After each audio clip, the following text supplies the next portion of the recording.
George IV became King of the United Kingdom on July the 19th, 1821 at Westminster Abbey in London.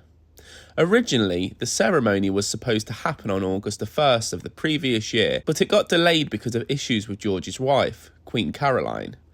She was trying to keep her titles and divorce George, but she failed, so she wasn't allowed to attend the ceremony. George loved luxury, so his coronation was very grand and expensive. Some of the usual parts of the ceremony were done differently than before. Before becoming king, George was the Prince Regent since 1811 because his father, King George III, was sick. George was known for his extravagant lifestyle and many relationships. He wanted his coronation to be even better than Napoleon's, so he sent someone to Paris to study Napoleon's coronation clothes. Originally, the coronation was planned for August 1st, 1820, but George's wife, Caroline, came back to England from abroad in June. She wanted to be crowned queen, but there were rumours about her behaviour. Still, many people supported her because they didn't like George. The government tried to pass a law to take Caroline's title and end her marriage with George, but it didn't work. So, Caroline wasn't part of the coronation in the end. To pay for the coronation, the king got £100,000 from the government and the rest from money France had to give after losing a war. It cost a lot, £238,000, which was more than ever before. Two important people organised the ceremony. One looked after the hall and the other the Abbey. But because the main person for the job was a Catholic and couldn't do it, his brother took over. They had to build lots of seating for guests in the Abbey. They even had to knock down walls in the hall to make room for a big dinner. The king wanted everybody to dress like they were from a long time ago, which really made some people laugh. But others thought it looked great. The king's outfit alone cost more than £24,000. His crown was mostly rented jewels and cost £375,000. Another crown for him cost over £50,000. Some other royal family members got fancy hats too, but they weren't as expensive.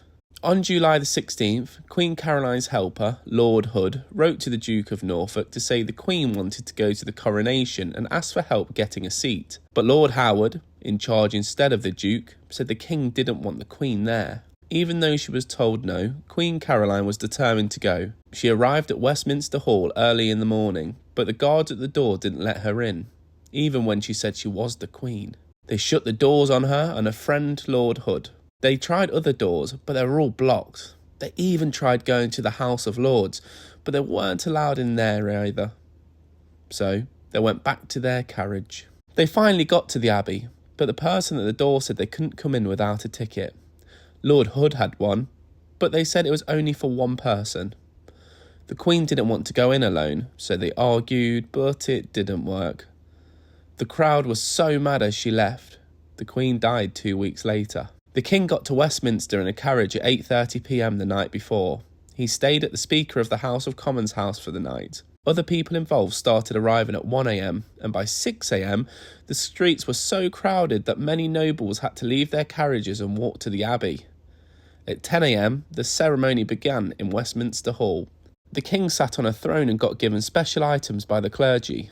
He then gave these items to other important people who had the right to carry them to the Abbey. The procession to the Abbey was the only part of the event that the public could see. They had set up stands along the way for people to watch. The route went from the hall, through some streets and into the Abbey. The pathway was raised and covered with carpet, and soldiers lined it. About 700 people were in the procession, including a band and a choir, singing this very special song for the King.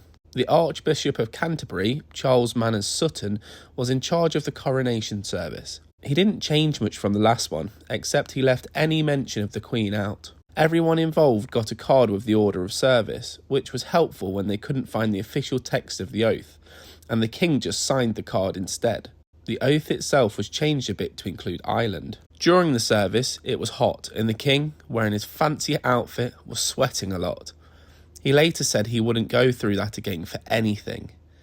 At the end, there was a hiccup when the choir left too early, and the King had to walk past empty seats, which didn't look good in newspapers.